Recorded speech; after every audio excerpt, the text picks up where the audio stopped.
동일한 어떤 사건에 대해 서로 다른 주장을 하는 사람들이 있다면 여러분은 어떻게 그 진위를 파악할 수 있으십니까? 혹시 다수의 주장이 옳다고 생각하시나요? 아니면 정확한 증거를 통해 옳고 그름을 판단하십니까? 대부분 정치적인 이슈들은 옳고 그름보다 다수의 의견을 쫓아갈 때가 많습니다. 그리고 형사사건은 증거를 토대로 사건 관계를 따질 것입니다. 그리고 이해관계에 의해 서로 다른 주장들은 법정 다툼을 통해 판단과 조정의 과정을 거치지 않습니까? 근데 대부분 사실 옳고 그름의 문제들은 어느 정도 시간이 지나면 시시비비가 가려지는 경우들이 참 많습니다. 예수님의 부활에 대해서도 오늘 본문을 보면 서로 상반된 주장들이 있었습니다. 무덤은 비었고 예수의 시체는 사라졌는데 그것을 목격했다고 하는 사람들이 서로 다른 이야기를 하는 것입니다. 누구의 말이 진실일까요? 두 여인과 제자들은 예수님이 부활하셨다 전하였고 무덤을 지켰던 경비병들은 예수님의 제자들이 시체를 가져갔다라고 말하고 있습니다. 지금까지도 유대인들은 대제사장들과 경비병들의 말을 듣고 제자들이 목격하고 전하해준 예수의 부활을 믿지 않습니다. 그렇다면 예수님이 부활하셨다는 이 사실이 왜 중요할까요? 만약 예수님이 부활하지 않으셨다면 한번 상상해 보십시오. 사도 바울은 고린도전서 15장에 만약 예수님께서 부활하지 않았다면 그 전제로 이렇게 이야기하고 있습니다. 고린도전서 15장 17절로 19절 말씀을 한번 같이 볼까요? 그리스도께서 다시 살아나신 일이 없으면 너희의 믿음도 헛되고 너희가 여전히 죄 가운데 있을 것이요 또한 그리스도 안에서 잠자는 자도 망하였으리니 만일 그리스도 안에서 우리가 바라는 것이 다만 이 세상의 삶뿐이면 모든 사람 가운데 우리가 더욱 불쌍한 자이리라. 아멘. 만약 예수님이 부활하지 않았다면 우리가 여전히 죄 가운데 있을 것이다. 우리의 죄가 십자가의 사함을 받았다는 그 확실한 증거가 퇴색되고 말았을 것이다. 이런 뜻입니다. 또 만약 예수님이 부활하지 않는다면 그리스도 안에서 잠자는 자들, 이미 잠자는 수많은 사람들의 또 다 망했을 것이다. 왜냐하면 부활의 소망이 없기 때문에 차라리 육신의 삶이 전부라면 좀 더 즐기고 좀 더 누리고 살 수 있지 않았을까요? 그러나 부활의 소망을 믿는 사람들은 이 땅의 삶이 전부가 아니기 때문에 이 땅에서 누리고 이 땅에서 즐기는 것이 우리의 삶의 목적이 아닌 것입니다. 그러므로 만일 그리스도 안에서 우리가 바라는 것이 단지 이 세상의 삶뿐이라면 모든 사람 가운데 우리가 제일 불쌍한 자리라. 이렇게 바울이 주장하고 있지 않나요? 저는 예수님이 부활하셨다는 이 사실을 묵상할 때마다 참으로 감사합니다. 만약 기독교 신앙에서 십자가의 고난만 있다면 어떻게 되었을까요? 아마 기독교 신앙은 고행의 종교가 되지 않았겠습니까? 불교의 고행보다 훨씬 심한 고행의 종교가 되었을지 모릅니다. 왜냐하면 고난주간을 맞을 때마다 우리의 죄를 다 담당하신 예수님을 묵상할 때 깊은 죄책감이 들지 않겠습니까? 우리의 구원을 위해 예수님이 십자가 위에 죽으셨다는 것이 우리의 죄가 얼마나 큰가를 보여줄 뿐 주님의 죽음에 우리 모두가 동참한 것에 대한 죄의식만 가득하지 않을까요? 그런데 예수님은 죽으신 지 주님이 약속하신 대로 사흘 만에 부활하셨습니다. 그런 근거로 기독교의 신앙은 결코 우울하지 않습니다. 비록 우리 일생이 죄로 인한 고난을 겪을 수 있을지 모르지만 죄와 사망의 권세를 깨뜨리신 예수님을 묵상할 때 우리 인생이 죽음이 아니라 부활의 소망을 가질 수 있기 때문입니다. 우리의 끝은 결코 무덤이 아닙니다. 그리스도와 함께 부활에 참여하게 될 약속을 받은 자들이기 때문입니다. 그러므로 부활은 기독교 복음의 핵심 중에 핵심이 아닐까요? 사도들이 전했던 초대교회 복음은 예수님이 부활하셨다. 이 사실이었습니다. 사도행전 1장 22절 말씀을 볼까요? 항상 우리와 함께 다니던 사람 중에 하나를 세워 우리와 더불어 예수께서 부활하심을 증언할 사람이 되게 하여야 하리라 하거늘. 가룟 유다를 대신할 한 제자를 다시 선출해서 11명에서 12명으로 제자를 다시 뽑자 하며 세운 기준이 무엇이냐면 자신들과 같이 부활의 목격자요 증인이 되어야 한다라는 것입니다. 사도행전의 복음의 핵심은 예수님의 부활이었습니다. 사도행전 4장 33절에도 사도들이 큰 권능으로 주 예수의 부활을 증언하니 무리가 큰 은혜를 받아. 예수님이 죽으신 것은 모든 이스라엘 사람들이 다 알고 있습니다. 근데 죽으심이 끝이 아니라 약속하신 대로 사흘 만에 부활하셨다. 그 부활을 목격했던 제자들이 나가서 성령 충만을 받고 전했던 복음이 예수 다시 사셨다라는 것입니다. 예수님이 부활하셨다는 이 복음이 전해진 지 벌써 2000년이 지났지만 이 복음은 지금도 사망의 권세 아래 살아가는 자들이 듣고 영원히 살아나는 영적인 경험들을 누리고 있는 줄 믿습니다. 또한 이 땅의 죽음의 공포를 이겨내고 죽음 넘어 있는 영생의 소망을 우리에게 주고 있기 때문입니다. 예수님의 부활은 단회적인 사건이지만 그를 믿는 자들에게는 영원히 사신 주님을 우리가 날마다 대면할 수 있기 때문입니다. 바라기는 하늘빛 우리 교회 성도님들 모두가 예수님의 부활을 통해서 그리스도 예수 안에 다시 살 소망 가운데 살아가는 저와 여러분 되시기를 소망합니다. 부활은 왜 감출 수 없는 진실일까요? 첫 번째로 그것은 사람들이 만들어낸 이야기가 아니라 역사적으로 실제 일어난 사실이기 때문입니다. 예수님의 죽음은 숨길 수 없는 사실이었습니다. 십자가의 죽음은 모두가 보는 곳에서 처절하게 집행되었고 로마 군병들에 의해 사망을 확인하고 옆구리에 창을 찔러 확인 사살까지 했습니다. 그렇게 죽었는데도 예수의 생전에 예언을 기억했던 대제사장과 바리새인들은 빌라도에게 자신들 스스로 안식일의 규례를 어기면서까지 찾아와 예수의 무덤을 지켜달라고 사정을 합니다. 바로 앞에 마태복음 27장 63절로 64절의 말씀이 그 사실입니다. 한번 같이 읽어볼까요? 주여, 저 속이던 자가 살아있을 때에 말하되 내가 사흘 후에 다시 살아나리라 한 것을 우리가 기억하노니 그러므로 명령하여 그 무덤을 사흘까지 굳게 지키게 하소서.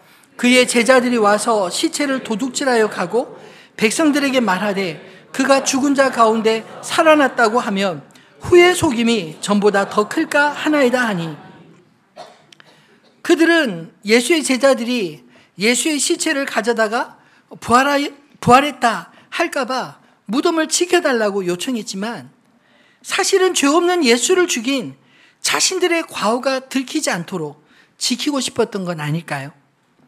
더군다나 예수님의 행적을 보면 예수의 모든 것이 예수님의 말씀대로 다 되는 것을 그들 역시 보았기 때문에 두려웠던 것이 아닐까요?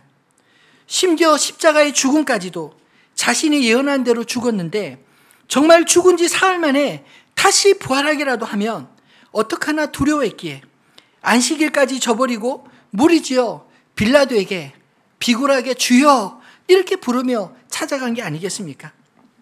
빌라도 총독 역시 예수의 죽음의 공범이었기에 함께 예수의 부활을 막아보자는 그런 심산이었을 것입니다.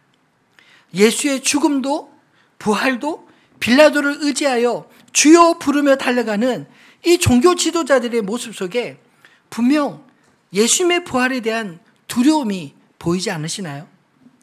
그렇다면 그들이 안식일에 포함해서 이틀밖에 남지 않은 예수님의 부활의 시간을 막기 위해 얼마나 애썼을까요? 66절 말씀에 보면 그들이 경비병과 함께 가서 돌을 임봉하고 무덤을 굳게 지키니라 기록하고 있습니다. 무덤을 막은 돌에 빈틈이 없도록 밀봉하고 빌라도의 명으로 임봉하여 군인들이 철저히 교대로 굳게 지키겠다는 것입니다. 그런데도 안식일 직후 새벽에 예수의 시체는 무덤에서 사라졌습니다. 그냥 사라진 것이 아니라 경비병들이 다 보는 데서 사라진 것입니다. 오늘 본문 1절로 4절에 보면 안식일 다 지나고 안식 후 첫날이 되려는 새벽에 막달라 마리아와 다른 마리아가 무덤을 보려고 갔더니 큰 지진이 나며 주의 천사가 하늘로부터 내려와 돌을 굴려내고 그 위에 앉았는데 그 형상이 번개 같고 그 옷은 눈과 같이 희건을 지키던 자들이 그를 무서워하여 떨며 죽은 사람과 같이 되었더라. 지키던 자들이 졸고 있는 것이 아니라 지키는 자들이 그 모습을 보되 두려워서 떨며 죽은 자같이 숨죽이며 있었다는 것입니다. 그리고 부활의 현장에 이런 새벽에 달려온 여자들이 부활하신 예수님을 만나는 그 모든 장면까지 다 지켜본 후에 경비병들도 자신들이 본 것을 대제사장에게 보고하러 간 것입니다. 11절에 여자들이 갈 때 경비병 중 몇이 성에 들어가 모든 된 일을 대제사장들에게 알리니, 모든 된 일이라는 것은 천사들에 의해서 무덤이 옮겨지고 그리고 여자들이 예수님을 만난 그 모습을 다 보고 그 이후에 갔다라고 말하지 않습니까?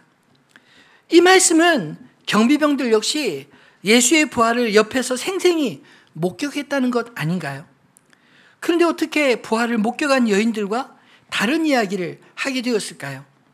12절로 15절에 그렇게 된 이유를 설명하고 있습니다. 그들이 장로들과 함께 모여 의논하고 군인들에게 돈을 많이 주며 이르되 너희는 말하기를 그의 제자들이 밤에 와서 우리가 잘 때 그를 도둑질하여 갔다 하라. 만일 이 말이 총독에게 들리면 우리가 권하여 너희로 근심하지 않게 하리라 하니 군인들이 돈을 받고 가르친 대로 하였으니 이 말이 오늘날까지 유대인 가운데 두루 퍼지니라. 근데 보십시오. 경비들의 주장에는 모순이 있습니다. 상식적으로 자신들의 임무인 무덤 경계에 실패해서 예수의 시체가 사라졌다면 그들이 주장하는 것처럼 예수의 제자들이 밤에 와서 잠잘 때 시체를 도둑질해 갔다, 이렇게 소문내며 다닐 수 있을까요? 왜냐하면 이 사실은 경비병들에게 당연히 문책을 받아야 되는 아주 중요한 범죄였던 것입니다. 성전 경비병들이 로마 군인이었다면 로마 군법에 의해 처벌을 받아야 마땅하지 않습니까? 그런데 경비병들은 오늘 본문에 보면 처벌을 받은 것이 아니라 대제사장들로부터 돈을 많이 받았다라고 말합니다. 왜냐하면 경비병들도 예수의 부활을 목격하고 그 부활의 소식을 이야기한다면 그들 역시 처벌될 것을 알기 때문에 군대로 가서 보고하지 않고 먼저 대제사장에게 찾아간 것입니다. 대제사장들과 장로들 역시 그들을 처벌하면 예수가 부활했다는 소문이 날 것이 두려워서 경비병들을 매수하고 사실을 왜곡해 버립니다. 그리고 14절에 만일 이 말이 너희 총독에게 들리면 우리가 권하여 너희로 근심하지 않게 하리라. 총독 역시 이 사실을 알아도 군중들이 들고 일어날까 봐 쉬쉬쉬 하도록 그렇게 만들겠다라는 것 아닌가요? 그런데 경비병들의 주장은 오히려 예수의 부활의 사실을 역설적으로 증명한 꼴이 되었습니다. 경비병들이 잘 때 시체를 도둑질하는 것이 과연 가능할까요? 일단 돌무덤의 돌은 기울어진 홈으로 들어가 입구를 막기는 쉬워도 열려면 장정 10명은 있어야 하는 무거운 돌이었습니다. 더구나 무덤을 지키기 위해 전날 대제사장들이 열리지 않도록 봉인했다고 기록하는데 그들이 잠들어 있는 동안 아무런 소리 없이 어떻게 무덤의 돌로 옮기고 예수의 시체를 가져갈 수 있었겠습니까? 정황상으로도 경비병들의 주장은 자신들의 직무태만을 스스로 고하는 것인데 그 때문에 처벌도 받지 않았습니다. 예수의 시체가 사라졌는데 군인들의 이런 주장 과연 설득력이 있는 것일까요? 그런데 사람들은 거짓말도 계속 들으면 세뇌가 되고 먼저 들으면 선입관이 생기고 다수가 이야기하면 믿게 됩니다. 더군다나 사람들은 자신이 믿고 싶은 것을 믿는 경우가 많은데 예수의 죽음만 알고 부활을 믿지 못하는 사람들에게 제자들의 실제 도난설이 죽은 자가 부활했다는 소리보다 더 설득력 있게 들리지 않았을까요? 여러분, 우리 신앙은 사실에 근거합니다. 그래서 참된 신앙은 힘이 있는 것입니다.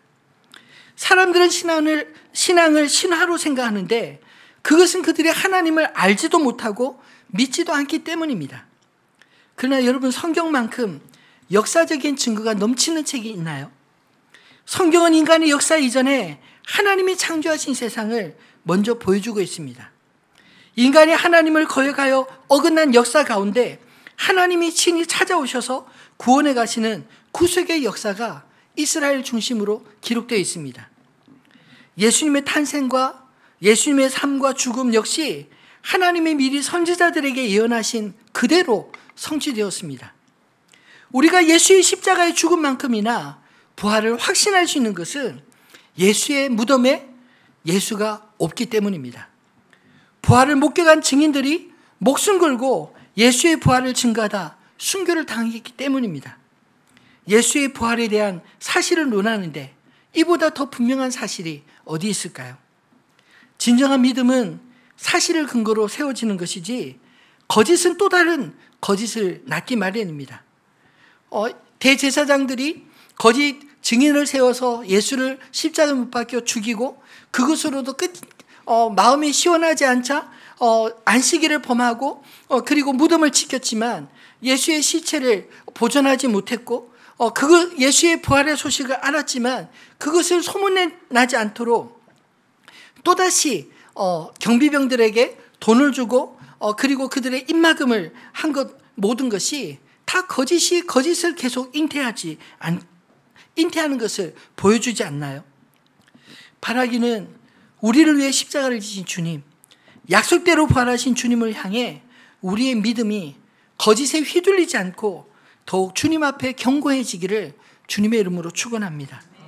그 믿음으로 날마다 우리의 삶의 죽음을 넘어 부활의 소망으로 굳건히 세움받는 저 여러분 되시기를 주님의 이름으로 축원합니다. 두 번째로 예수님의 부활은 왜 감출 수 없는 진실일까요? 부활을 목격한 분명한 목격자들이 있었기 때문입니다. 최초의 목격자는 예수님의 장례를 준비하려고 간 여인들이었습니다. 그들은 힘없는 여인들이었습니다. 예수님 시대의 아이들과 여인들은 인구조사에서 빠질 정도로 존재감이 미미했습니다. 그럼에도 불구하고 예수의 무덤에 가장 먼저 찾아간 사람들은 남자 제자들이 아닌 여인들이었습니다. 그들은 예수님께 특별한 은혜를 입었기에 주님을 사랑하는 사람들이었습니다. 누가복음 8장 1절로 3절엔 이 여인들을 이렇게 소개하고 있습니다. 한번 같이 읽어볼까요? 그 후에 예수께서 각 성과 마을에 두루 다니시며 하나님 나라를 선포하시며 그 복음을 전하실세 12 제자가 함께하였고 또한 악귀를 쫓아내심과 병고침을 받은 어떤 여자들 곧 7 귀신이 나간 자 막달라인이라 하는 마리아와 헤롯의 청지기 구사의 아내 요한나와 수산나와 다른 여러 여자가 함께하여 자기들의 소유로 그들을 섬기더라. 아멘.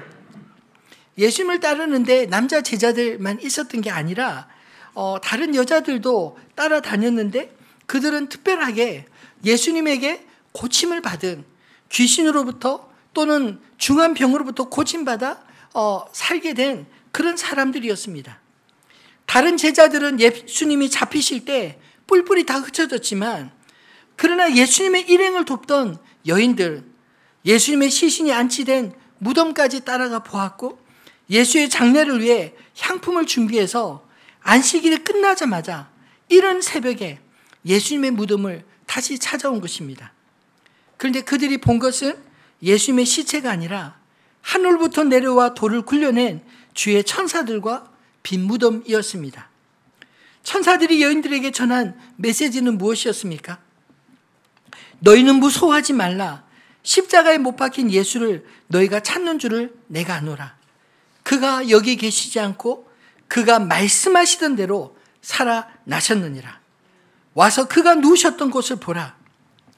사랑하는 성도 여러분, 예수님이 부활하실 것에 대한 이야기는 십자가의 죽으심에 대한 이야기를 할 때마다 늘 언급하셨던 말씀이었습니다.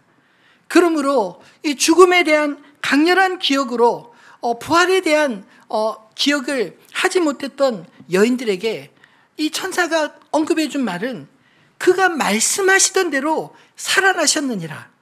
와서 그가 누우셨던 것을 보라 라고 말씀하신 것입니다. 예수님의 부활은 예수님이 이미 십자가의 죽으심과 함께 말씀해 오셨던 약속인 것을 기억하게 한 것입니다. 천사들에게 전해 들은 부활의 소식을 제자들에게 전하러 가던 길에 부활하신 예수님이 그들을 맨 먼저 만나 주셨습니다.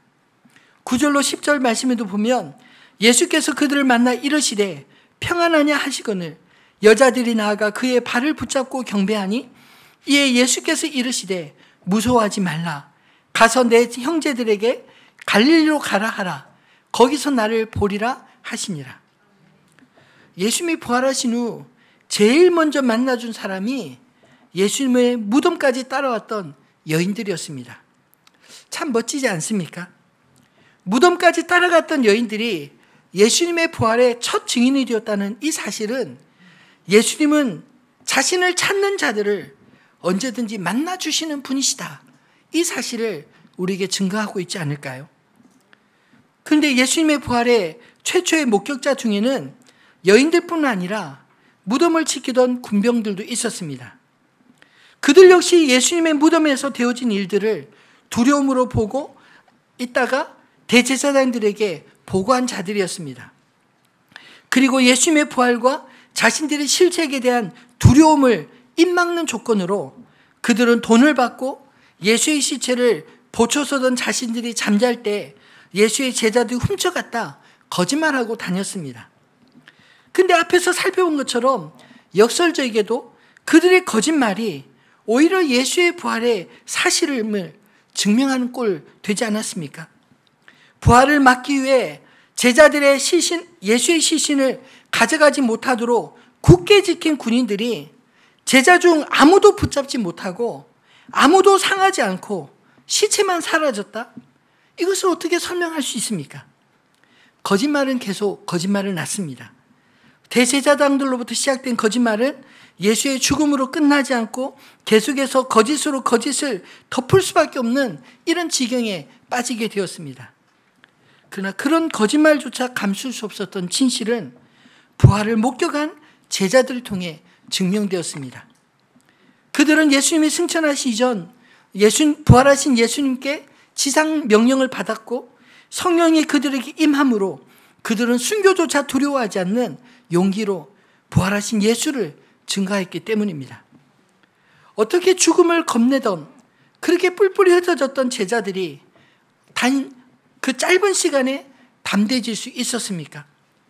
그들이 예수의 부활을 직접 목격했기 때문에 죽음이 끝이 아님을 믿을 수 있었기 때문 아니었을까요?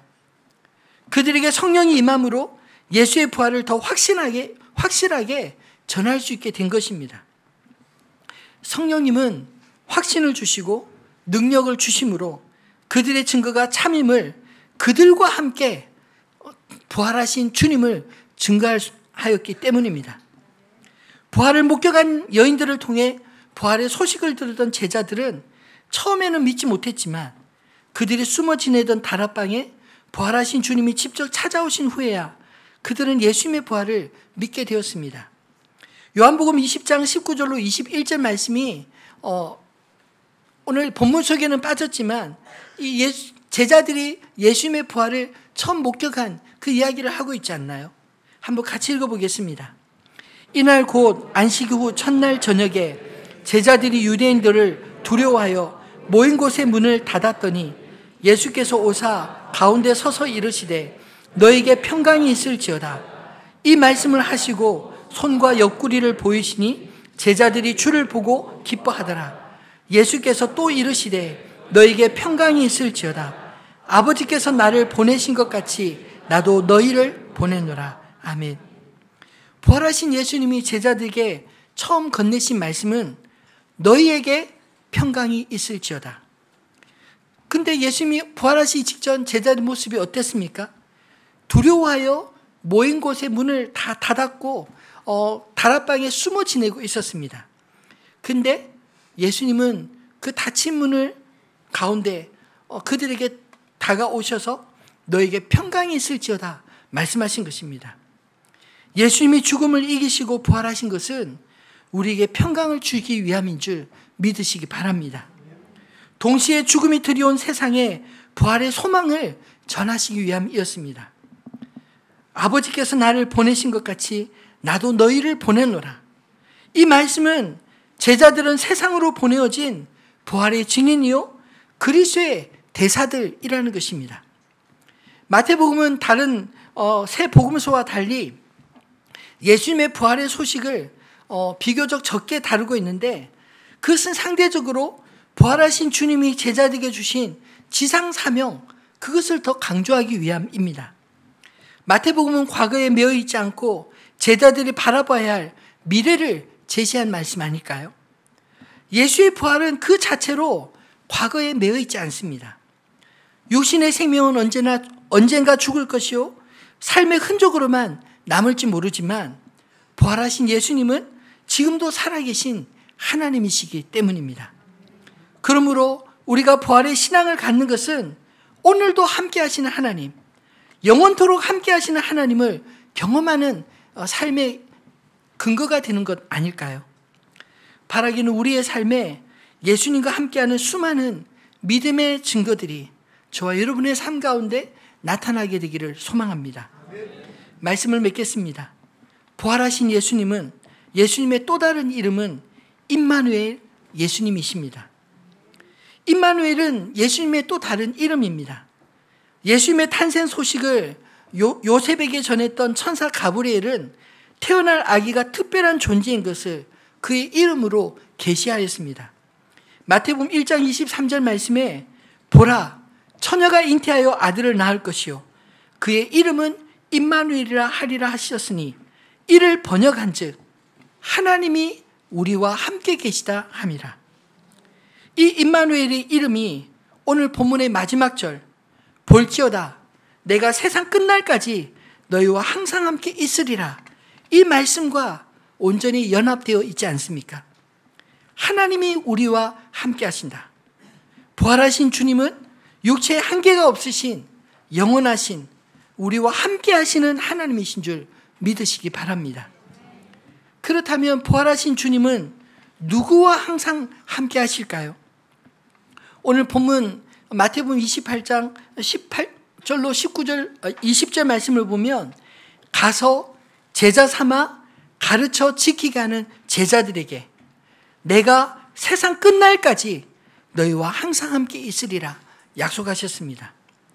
즉 주님의 증인들에게, 부활의 증인들에게 임마누엘 함께하겠다, 이런 뜻 아닌가요? 부활하신 예수님은 우리를 아무런 대책 없이 보내지 않으십니다. 18절에 예수께서 나와 말씀하여 이르시되 하늘과 땅의 모든 권세를 내게 주셨으니, 하늘과 땅의 모든 권세를 주님이 그 부활하심을 통해서 얻으셨고, 그리고 가는 제자들에게 그 권능으로 함께 하시겠다 약속하신 것입니다. 그러므로 복음이 전해지는 곳, 그곳에서 주님도 제자들과 함께 복음의 증거를 보여 믿지 못하는 자들에게 믿도록 하시겠다는 약속의 말씀 아닌가요? 그리스도께서 오늘날에도 우리와 함께 하심을 경험하기 원하십니까? 오늘 말씀에 의하면 아주 간단합니다. 내가 먼저 주님 편에서 그리스도의 부활의 증인이 되어 살면 되는 것입니다. 그러면 하나님께서 그의 나라와 의를 먼저 구하는 자들과 세상 끝날까지 우리와 항상 함께해 주실 것입니다. 복음이 증거되는 곳에는 지금도 살아계신 주님을 경험하는 일들이 날마다 일어나고 있지 않나요? 한 번도 예수님을 본 적도 들은 적도 없는 사람들이 어떻게 예수님을 믿고 어떻게 자신을 온전히 주님께 맡길 수 있을까요? 그것은 그저 좋은 사람 만나서 예수를 알게 되고 믿게 되는 정도로 되어지는 일이 아닙니다. 주님이 약속하신 말씀처럼 세상 끝날까지 항상 함께 있으리라 하신 주님이 그들을 직접 만나 주셔야 가능한 일 아닌가요? 부활하신 예수께서 사도 바울을 만나 주셨기에 그의 인생이 180도로 바뀌지 않았습니까? 여러분들도 그렇게 부활하신 주님이 만나 주신 사람들 아닌가요? 저는 어렸을 적 어머니로부터 저희 가정에서 저희 할아버지 또 아버지, 어머니가 어떻게 예수님을 만나 그분들의 삶이 변화되었는지 이야기를 참 많이 들었습니다. 저도 그런 하나님을 만나고 싶은 갈망이 있어서 고등학교 때 영적인 체험을 갈망했지만 잘 나타나지 않아 속상했습니다. 그런데 대학 시절 선교단체를 통해 말씀대로 사는 삶을 훈련하고 방학 때마다 거짓 순례 전도를 다니면서 복음이 전해지는 곳에 지금도 역사하시는 하나님의 손길을 저도 생생하게 경험하게 되었습니다. 부활하신 주님은 무덤에 잠자고 있는 흔히 말하는 성인 중 하나가 아닙니다.